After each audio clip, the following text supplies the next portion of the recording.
sur le plateau de la grande édition, nous sommes toujours avec les membres fondateurs de la mini-entreprise Loco Guad. Nous avons Marissa Gob, Marine Nerazo, Emeline, je voulais pas me tromper sur le Emeline en fait, Arnais et Pascala Hodge, qui sont en compagnie de leur professeur d'économie et gestion Gladys Condère et Françoise Cognon, leur mari. Donc, nous en arrivions à la partie un petit peu économique de la création de cette mini-entreprise. Donc, qui dit entreprise, dit bénéfice, dit chiffre d'affaires, n'est-ce pas? Enfin, chiffre d'affaires et dégagement de bénéfices. Comment vous avez calculé, la vente de vos produits? Combien ça va rapporter? Nous n'avons pas encore les prix des produits. Enfin, mais tout cela va dépendre du coût des matières premières et aussi de la saisonnalité des fruits, enfin, de ce qu'on va utiliser. Des farines. C'est-à-dire que vous souhaitez minimiser les coûts en fonction des saisons, comme ça c'est moins cher. C'est moins cher. Ok. Ouais. Et à partir de là, quel calcul vous avez fait? Donc c'est coût de revient, donnez-moi une petite formule là, on a un prof d'économie. elle a le regard qui tue là. Elle vous attend. Donc, comment on fait le calcul pour le bénéfice, tiens. Comment obtient-on un bénéfice? Sachant que bénéfice et chiffre d'affaires ne sont pas les mêmes choses. Je vous aide même. Comment on calcule le prix de vente? Par exemple. Voilà. Prix de vente. Alors on sent que oui, il n'y a pas de solidarité là. En ce moment-là, dans la mini-entreprise, vous l'avez laissée toute seule. Le chiffre d'affaires moins les charges. Voilà. Mais je suis tellement stressée. Déstresse-toi, il n'y a pas de problème. On est entre nous. Elle a un petit peu oublié, mais en fait, on l'a vu en début d'année. Donc, comment on détermine un prix de vente? On détermine l'ensemble de ces charges qui permet de déterminer le coût de revient. Voilà. Et à ce coût de revient, bien sûr, si on crée une entreprise, c'est pour gagner de l'argent.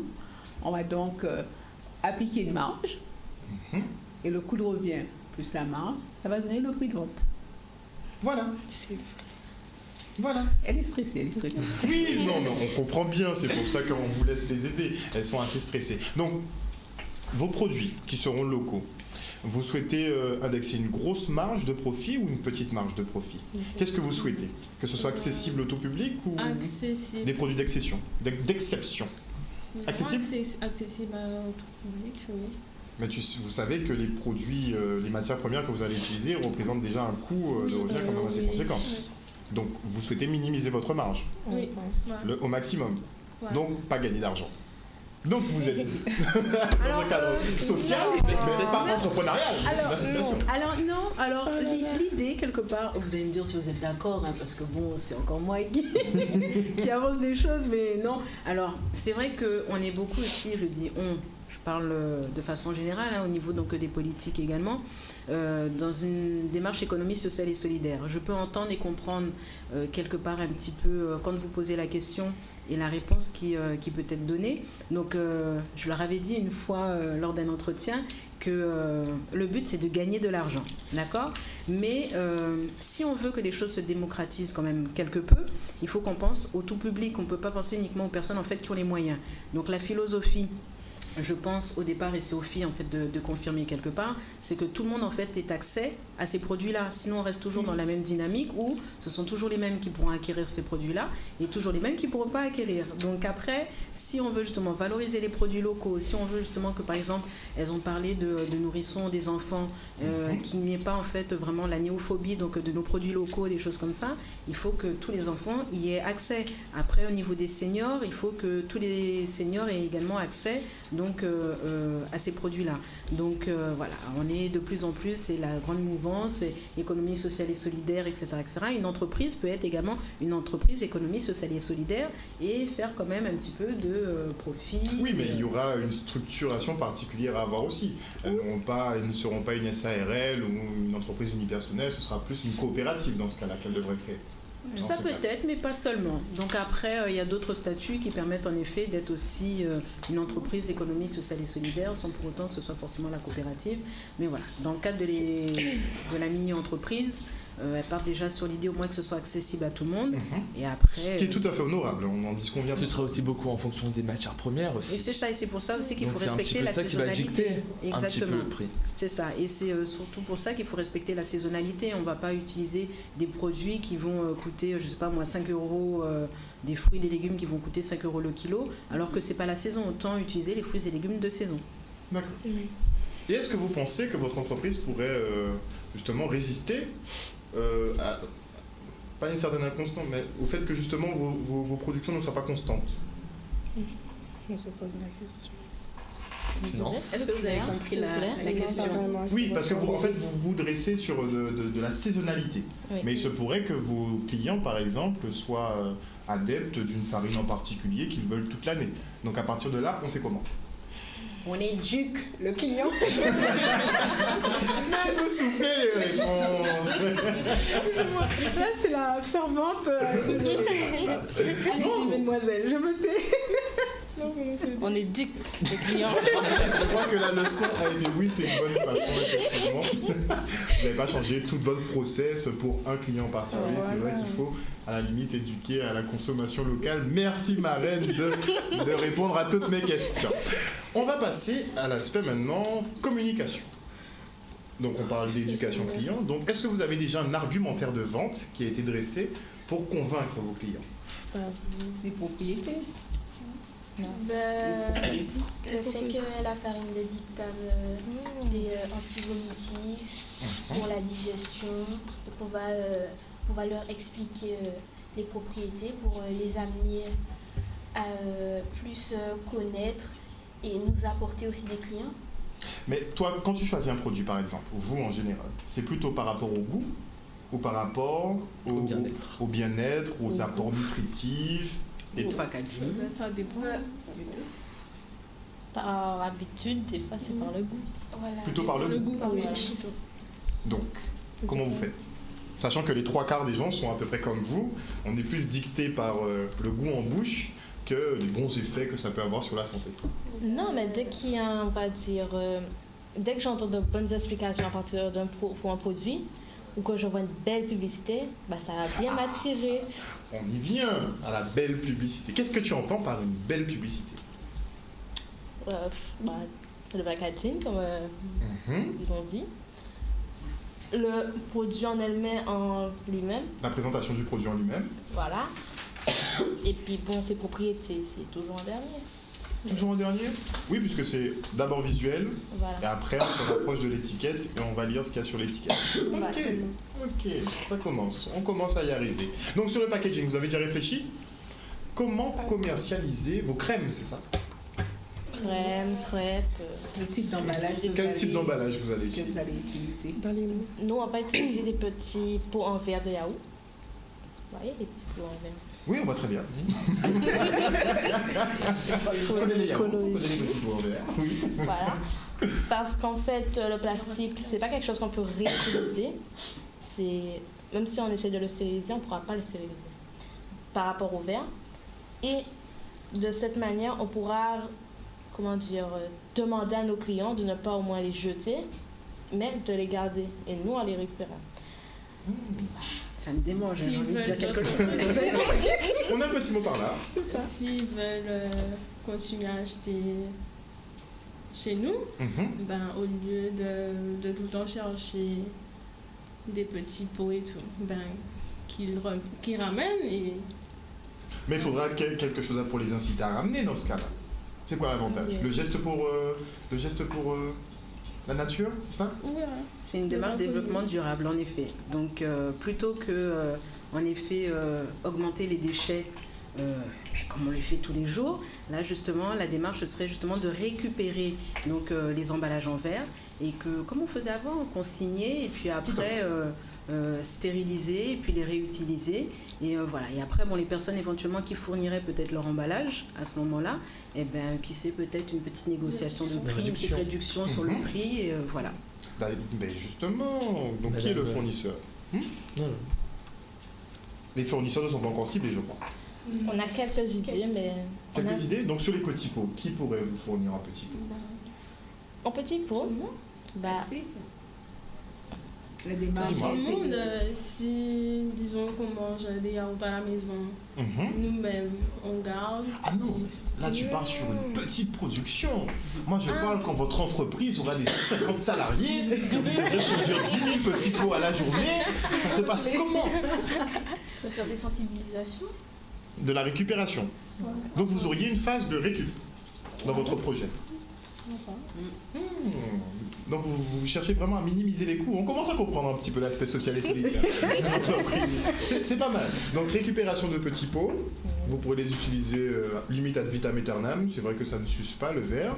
D'accord. Et la récupération, ainsi de suite. Donc vous voulez faire une chaîne vertueuse en fait. Voilà. Il y a ça, mais après, il existe aussi des fournisseurs ici de bocaux et de bouteilles en verre. Donc, c'est pas un souci. Après, Mais est-ce en termes de coût, Ce serait, c'est vrai qu'il faut l'amortir ce coût. Hein. ce serait un don bénévole ou faudrait acheter? Écoutez, quand on aura 50 salariés, je pense que ce ne sera pas forcément bénévole. C'est pas vraiment un problème.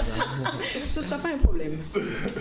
Mais à l'heure actuelle, où elle Là, ce serait commence, où le surtout- projet débute. C'est vraiment de la récup. On part sur la base de la récup. Après, si un fournisseur veut nous donner des bocaux Pourquoi pas? ou des bouteilles, c'est bienvenu. D'ailleurs, on lance un appel. Mais c'est surtout sur la récup. C'est vraiment l'idée parce que nous utilisons tous parfois des bouteilles en verre pour du jus ou des Non, ça, c'est un fait, hein. Sur Voilà. le principe, vous avez Exactement. tout à fait raison. C'est Mais ça. à savoir si les gens, parce que vous savez très bien que déjà avec le tri sélectif, on a déjà un problème. Alors si c'est pour que les gens portent des bocaux, des bouteilles en verre à titre gracieux, je tiens à le préciser, ça peut être difficile dans la démarche, non? Ça peut être difficile, mais elles ont plus peur de la difficulté. On est rodé maintenant. Heureux d'entendre Je ça. voulais dire que c'est pas si difficile que ça parce que nous on a commencé à faire cette démarche, c'est-à-dire un peu déjà au sein du lycée, à Ah, demander. donc ça c'est déjà parti, mais il faut le dire, d'accord. On récupère donc les pots en verre, les petites Et bouteilles. où ça vous Au lycée. récupérez? Partout, en collecte, Voilà. en apport. En collecte, chez les gens aussi? Entre nous déjà. Vous y allez? Bah, la On organise famille, notre notre entourage. Vous savez, hein, quand vous, par exemple, vous allez acheter vous achetez un paquet de 4 yaourts, généralement, qu'est-ce qu'on fait? On jette le petit Les pot. quatre, hein. Voilà. On jette le petit pot, et alors qu'il est tout à fait, maintenant vous ne jetez plus, on recycle, vous les apportez, et nous on va les stériliser, et on va les réutiliser, ce qui va nous permettre déjà de diminuer le coût de production. De façon significative. Hein. Ah oui, tout à fait. D'accord. Et au-delà du petit pot en verre, effectivement, le Cogoad, le logo est déjà prêt? Oui. Est-ce qu'il est reconnaissable? Comment on vous reconnaît? Tu vas expliquer le logo? Oui. Qu'est-ce qu'on Non, on t'a présente? pas beaucoup entendu. Explique-nous le logo. Comment il se présente? Comment il se présente? Mhm. On veut le voir. Je ferme les yeux, je veux le voir. Ah ouais? Ben, on va changer d'argument. Oui. Ben, c'est qu'en fait, on a toujours le logo du premier projet. Donc là, on attend pour faire... Non, mais décris-nous déjà le premier logo. Le premier? Pour savoir un petit peu le cheminement de votre pensée, comment ça s'est passé pour les jeunes. Ah ok, donc comme c'était sur la pâtisserie et tout, donc on a mis la Guadeloupe avec... Un chapeau en marque. oui, il y avait un chapeau à madras dessus, sur la Ça, Guadeloupe. c'est le côté local. Oui, Mhm. et ensuite il y avait un rouleau. Un petit verre de jus aussi. Oui, un petit verre aussi parce qu'on allait se baser sur les boissons. Aussi. Oui, avant. Hmm. Ça, c'est une idée, si je peux me permettre, ça, c'est une idée que vous pouvez conserver, que vous pouvez associer à la nouvelle. Hein. Parce que sur la création de jus, effectivement, vous pouvez faire des campagnes. Si vous êtes vraiment dans une optique développement durable, et vous pouvez faire des campagnes de collecte de fruits de saison, les transformer en jus, et après aussi les fournir aux personnes âgées et aux bébés. Ça peut toujours être porteur. Bon, c'est une idée au passage. On en discutera. Voilà. Petit bénéfice, hein, un petit billet. Donc tu le disais. Et voilà, c'était... Il y avait une pâte, en fait, en fond. Ah oui, au Il y fond. avait, juste derrière la carte de la Guadeloupe, il y avait donc une pâte avec un rouleau à pâtisserie. D'accord. Donc pour la pâtisserie. Voilà. Ouais. Ok. C'était pour la première idée. Oui, c'est ça. Oui. Donc pour la deuxième, on est sur quelle piste là? Une petite caricature avec une personne âgée, un nourrisson. Pourtant, c'est pas encore vraiment... Voilà. C'est technique, vraiment hein. à ce Ça, point-là. c'est On super réfléchit toujours. technique. de mettre une personne âgée et un petit bébé, c'est super technique pour tenir dans un logo. Est-ce que votre prof d'économie et gestion vous a dit, on vous a donné un petit peu les bases de la création d'un logo? C'est-à-dire les bases. Les bases? Il y a des Comment bases à créer? respecter sur la création d'un logo. Ah. On vient pas comme ça et on fait un logo. Un logo, techniquement, en fait, vas-y. C'est est-ce qu'il faut les règles qu'il faudra appliquer sur le logo, c'est-à-dire les trucs énergétiques et tout ça là? Non, ça c'est autre chose, ça c'est bien aussi. Ça c'est autre chose. C'est sur votre logo, en fait, un logo, en fait, le principe, c'est que visuellement, ça doit taper. C'est-à-dire que Il vous une fois représente. voilà, ça vous représente et on peut vous identifier en fait juste en regardant le logo, on se dira ah effectivement c'est le Cocoa. On n'aura même pas le besoin de lire ce qui est écrit dessus. C'est comme tu vois un gros M jaune, ça te fait penser à quoi? McDonald's. Il faut pas le dire à la télé. On n'a pas le droit de dire ça à la télé. Mais en tout cas, vous comprenez un petit peu le concept. Il faut que ce soit vraiment très parlant. Oui. Donc si tu mets une personne âgée et un bébé à côté, ça vous prendra des années avant que les gens assimilent le fait. J'ai le droit de rectifier? Oui. Vous pouvez même faire partie des sympathisants et qui accompagnent donc ces jeunes filles. Oui. Du moment qu'il y a un billet à toucher, moi je veux sympathisation. Et économie sociale et solidaire, on va oublier cette idée là, mesdemoiselles. Non, mais il faut penser aux bénéfices. Oui, après. Après. Bon, moi je. Ça reste une entreprise. Moi, quand je dis après, c'est dans le sens où, oui, on pense aux bénéfices, mais les sympathisants qui cherchent déjà à, ça c'est après. On verra quand on aura les moyens de les rémunérer. Il faut rester rationnel. Il faut rester rationnel. C'est vrai. Alors, mais justement, en parlant de rémunération, est-ce que vous vous êtes déjà dit comment vous allez vous payer? On n'a pas encore parlé de ça. Vous n'avez pas parlé de ça? Ah, vous êtes vraiment pas sur l'argent en fait. Alors là, Mais non, mais en fait, comme c'est un projet. Ça a été Comme moi, je abordé, connais des gens. ça a été abordé lors de la réunion. Normalement, donc c'est un projet. Parce que ça fait partie de vos charges, en fait. Vos salaires font partie des charges à intégrer, Ah oui. en fait, Oui, dans la oui. production. Mais nous, on n'a pas de salaire. Donc, C'est du bénévolat. Exactement, on nous donne 800 euros. les élèves n'ont pas de. Elle avait 800 euros quand même. Hein. Mais non, j'ai dit qu'on nous a donné. C'est budget notre de budget. départ. Ah, c'est le budget de départ. départ. Le départ, Vous avez c'est 800 800 euros. euros. Oui. Vous avez déjà brûlé combien dedans? Belle somme. Aucun. Ça va? Pas encore. Il y a encore 800 euros. Ah, vous avez encore 800 euros. Ah, vous êtes économe, mais donc, mais attendez, les essais, comment vous avez fait les essais si vous avez même pas utilisé vos sous? Il y avait Avec nos propres moyens. On a eu des dons, il ne faut Oui, pas voilà. oublier La platine nous a- qu'on a eu nous a notre fourni. partenaire qui nous a donné des dons. La platine, c'est votre partenaire. Oui. Alors, je voudrais vraiment qu'on adresse un petit message, franchement, je crois que c'est un monsieur, c'est ça? Il faut que je le Oui. rencontre absolument. Je tiens à lui adresser un message particulier parce qu'effectivement, je mange des galettes de manioc tout le temps. Et je trouve ça excellent, donc je tiens à le saluer pour le travail qu'il fait, qui est excellent. Donc je suis content d'ailleurs que ce soit votre partenaire. Et qui fait aussi confiance aux jeunes, ça je tenais à le signaler. Ah oui, mais je crois qu'il essaie de se développer. Il essaie de se Oui. développer, je Et, crois qu'il avait fait un appel pour le développement. Mais qui nous a tout de suite fait confiance et bon, pour l'instant c'est un des partenaires privilégiés. D'accord, donc il vous approvisionne quand même, il vous donne un petit peu de farine de manioc, tout ça. C'est pas mal, non, franchement, le fait de rationaliser vos coûts à ce point-là, c'est excellent. On va pas tarder à se quitter, on a encore un petit peu de temps, et justement, moi je voulais revenir sur l'économie guadeloupéenne. Est-ce que vous trouvez normal de ne pas avoir trouvé déjà les farines que vous cherchiez, qu'on ne produise en fait aucune farine normale? En fait, locale, pas normale. C'est pas normal.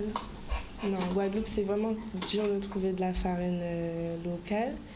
Et Pourquoi selon vous? On n'aide pas. Hein. Pourquoi selon vous? pour le manque économique. Pourquoi n'arrive-t-on pas à développer justement nos filières locales? Peut-être le fait qu'on est habitué à autre chose. Et Ça en fait partie. on regarde pas ce que... On délaisse peut-être. Voilà. Mais pourquoi on le délaisse? Puisque c'est à portée de main, c'est chez nous, c'est nous qui le produisons, nous savons le faire. Donc pourquoi on n'en veut pas concrètement? Parce qu'on nous a habitués justement à consommer ce qui est exporté. Important. Importé. Une chanson. On nous a habitués, monsieur. Oui. Pourquoi tu dis ça? Ben, On t'a jamais laissé le choix. Si, on a le choix. Mais c'est ça qu'on trouve, on va dire. Quand on va aller dans une grande surface, on va pas trouver de produits locaux. Ou très peu, effectivement. Ça coûte cher, mais Ça coûte cher. ça coûte cher la farine locale. Très même. Très beaucoup cher. Oui. Non, mais c'est une réalité. Mais économiquement, moi, ce que je me demande, c'est si est-ce qu'avant, justement, le début de votre projet, est-ce que vous pensez que vous vous seriez intéressé aux farines locales, si vous ne vous étiez pas penché sur ce projet-là? Non. Non. Non. Et maintenant que vous avez pu faire le comparatif, qu'est-ce qui est meilleur, selon vous? Ouais, la farine locale. La farine locale? Oui. Sûr, en termes de goût ou en termes nutritifs? En Les deux. nutritif. Ça Moi, dépend. je dis les deux. On a un mitigé, sois honnête. Parce que des fois, ça peut avoir des goûts bizarres. Oui. Mais c'est juste qu'on n'est pas habitué, donc c'est une question aussi d'éduquer son palais. Oui, on voit que la marraine c'est une grande défenseuse des produits locaux. Donc, vous, ça vous choque aussi, hein, j'imagine, de voir qu'aucune de nos productions locales ne tiennent, en fait. C'est vrai que ce que je trouve dommage, en effet, c'est que le pays a beaucoup de potentiel, mais on ne nous donne pas suffisamment les moyens. Donc, je suis désolée, comme on dit, je vais peut-être... Comment ça, on ne nous donne pas les moyens? Les foudres peut-être de certaines personnes, c'est pas grave, j'ai les épaules suffisamment larges pour assumer certaines choses. Oui, c'est vrai, mais pourtant pour moi. Vous voyez pas tout ce qu'il y a autour.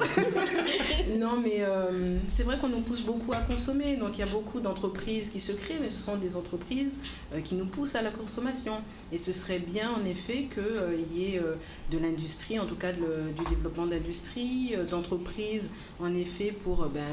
produire peut-être de la farine locale en plus grande quantité, parce que les personnes qui produisent de la farine locale sont des personnes qui ont de petits moyens et qui produisent en petite quantité, d'où le problème de rupture qu'ont rencontré donc, les jeunes filles.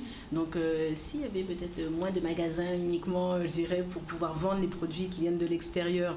Mais la faute à qui? Moi, c'est ça, c'est la faute à qui? À celui qui achète ou celui qui apporte? C'est ça le problème. La faute à qui? Alors, moi je dis souvent, Madame Condé sera peut-être d'accord avec moi, du temps où j'étais jeune et que j'apprenais l'économie, on disait que c'était la loi de l'offre et de la demande. N'est-ce pas? Donc tant que nous on accepte et qu'on consomme et qu'on ne se limite pas, forcément on va nous proposer ce qu'on achète.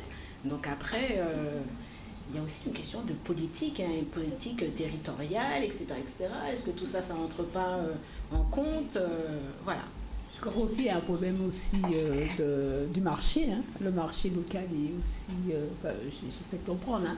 Je pense aussi que le marché local, il est assez étroit, il est petit. Donc, il est étroit, mais il y a quand même 400 000 bouches à nourrir quand même. Donc, c'est un marché qui est conséquent quand même. Qui peut être très conséquent. Je pense, hein, mais pourquoi on ne trouve pas la farine? Moi, je veux bien savoir pourquoi on ne la trouve pas. Et quand vous la trouvez, vous la trouvez à un prix... Il n'y a peut-être pas assez de demande en fin de compte. Parce que le prix dépend de la demande. Et de il y a la difficulté aussi. Par exemple, quand on regarde un grain de blé, il est plus facile en fait de travailler le grain de blé que de travailler par exemple le fruit à pain. Le fruit à pain, il faut certes laver, éplucher, etc., etc. Les machines dont on a besoin pour pouvoir produire la farine, ce ne sont pas tout à fait les mêmes machines que on fait passer un grain de blé et puis... voilà, c'est pas la même chose. Donc c'est sûr qu'au niveau de l'industrie en elle-même, ou en tout cas du traitement, c'est plus compliqué en effet de faire une farine de poyo, de patates douces et de fruits à pain que de faire de la farine de blé. Donc on a bien conscience de ça aussi. Et les producteurs ne sont peut-être pas suffisamment aidés non plus en ce sens. Il y a des personnes qui ont la bonne volonté, mais qui n'ont pas suffisamment les moyens en termes financiers pour pouvoir aller jusqu'au bout et développer un peu plus donc, ces idées-là, ces produits-là. Bien vouloir, mais ne pas pouvoir. Malheureusement. Donc on félicite quand même des hommes comme Monsieur Laplatine, n'est-ce pas, qui tiennent bon tant bien que mal. Monsieur Periana également pour la farine de dictam, qui est connu depuis très longtemps également, et qui, j'ose espérer, sera notre partenaire. Moi, j'ai confiance, il sera notre partenaire. Qu'est-ce que vous avez besoin de quoi, a priori? 5 kilos, 10 kilos de farine de dictam? Non, un peu plus. Un peu plus? 20 kilos, 30 kilos? 15. 15? Pas couper la parole. Donc, on demande à Monsieur Periana de pouvoir livrer 15 kilos de farine de dictam. À combien d'euros?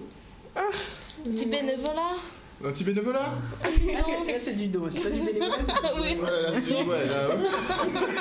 De la donation. Donc, est-ce que vous pensez vous deviendrez des ambassadeurs maintenant des produits locaux? Vous avez déjà commencé à l'école? À l'école. À l'école. D'être des Est-ce que vous avez déjà commencé à parler de votre projet? Camarades, Parce que oui. famille. Oui. Comment ils réagissent? Ils disent que c'est un projet très intéressant. Pour vous faire plaisir ou pour de vrai? Non, ils le ressentent, ça se voit. Ça se voit. Attends de voir les clients, tu verras. Donc ça passe, le message passe. En tout cas à ce niveau-là. L'argumentaire est prêt, vous êtes bien prête? Ok, alors on va se faire, avant de se quitter, on a quelques petites minutes encore, on va faire un petit jingle pub. Comment vous me vendez je suis la communicante, vends-moi le produit. On est prêt. Le fameux slogan. Voilà. Normalement, il doit y avoir une phrase d'accroche. Le slogan, là. Ah oui. Manger local pour bon nous fos.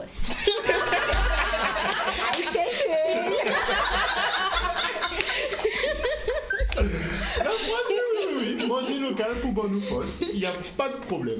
Donc, en tout cas, merci beaucoup à vous tous d'être venus sur ce plateau ce soir. C'était particulièrement intéressant et j'espère quand même voir les produits finis. On veut quand même, si vous avez l'occasion, vous voulez repasser par chez nous, il n'y a pas de problème. Si vous voulez nous présenter les produits, il n'y a pas de problème. Et nous On faire fera, goûter. exactement, on fera les dégustations direct live bien. télé. Et si c'est pas bon, Mais ça sera bon. Non, Ce oui, sera obligé. oui, vous êtes confiante, ça c'est bien, vous avez retrouvé la confiance, c'est génial. Mais j'ai le palais quand même assez difficile, donc si Ne vous c'est inquiétez pas pas. nous pas mots, hein. Nous pas mots. Merci en tout cas, mesdames et mesdemoiselles, d'être venus sur ce plateau ce soir. Merci Et à on vous attend pour un autre passage. Très bien, merci infiniment. Et Ruben à la conclusion. Et chers téléspectateurs, on se retrouve demain à 18h30. Ciao.